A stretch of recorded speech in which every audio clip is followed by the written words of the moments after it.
Дорогі українці і українки, сьогодні весь день тривав розбір завалів після удару по Гуляйполю. На жаль, є втрати і військові, і цивільні.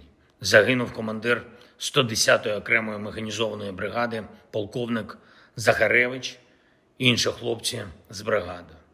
Мої співчуття усім рідним та близьким.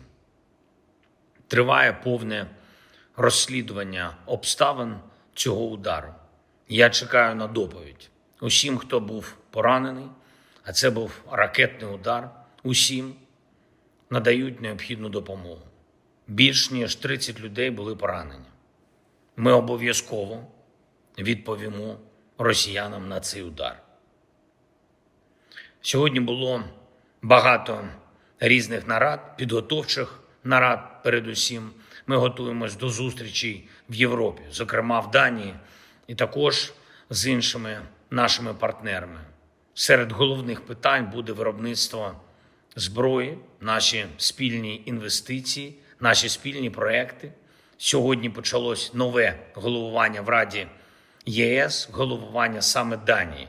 Для нас важливо, щоб цей період, а це наступні півроку, стали дійсно результативними і в безпекових питаннях, і в тому числі для оборонної промисловості, і в питаннях санкцій, щоб увесь тиск проти Росії дійсно працював і працював так, щоб закінчити цю війну і реально обмежити російський потенціал агресії.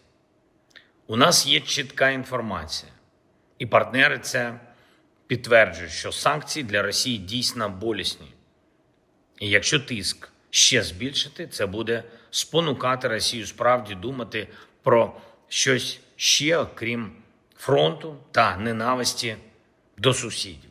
Сьогодні говорив з президентом Азербайджану Ільхамом Алієвим.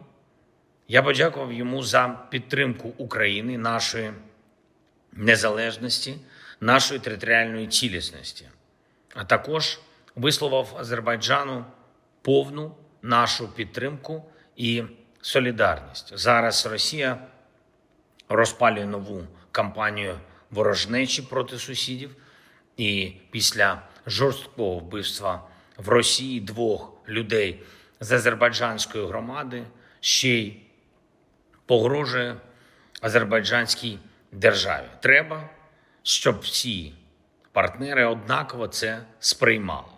Сприймали як загрозу не комусь одному, а всім. Всім, хто поруч з Росією. Вбиваючи одних та принижуючи інших, Росія намагається залякати і підкорити всіх. Це треба зупиняти. Має бути достатній захист життя для кожного народу. І абсолютна повага до гідності людей. Ще кілька речей. Україна продовжує боротись за справедливість. За справедливе покарання Росії, за злочин агресії проти нашої держави і народу.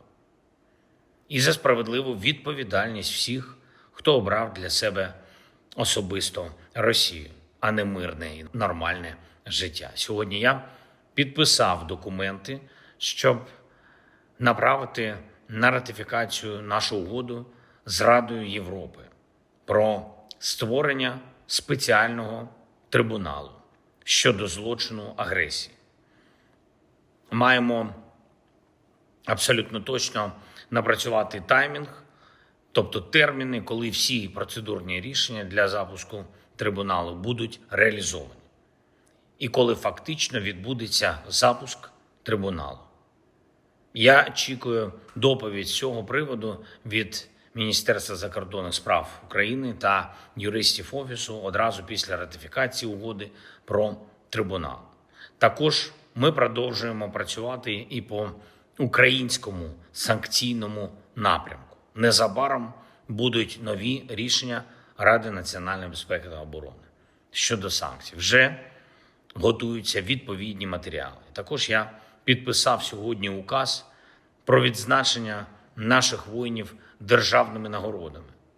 Майже щодня такі укази. Цього разу достатньо великий указ. В ньому 414 захисників, більшість з них з Національної гвардії України, 354 воїни Нацгвардії. Серед них в тому числі азовці, захисники Маріуполя, хлопці, яких ми повернули з російського полону.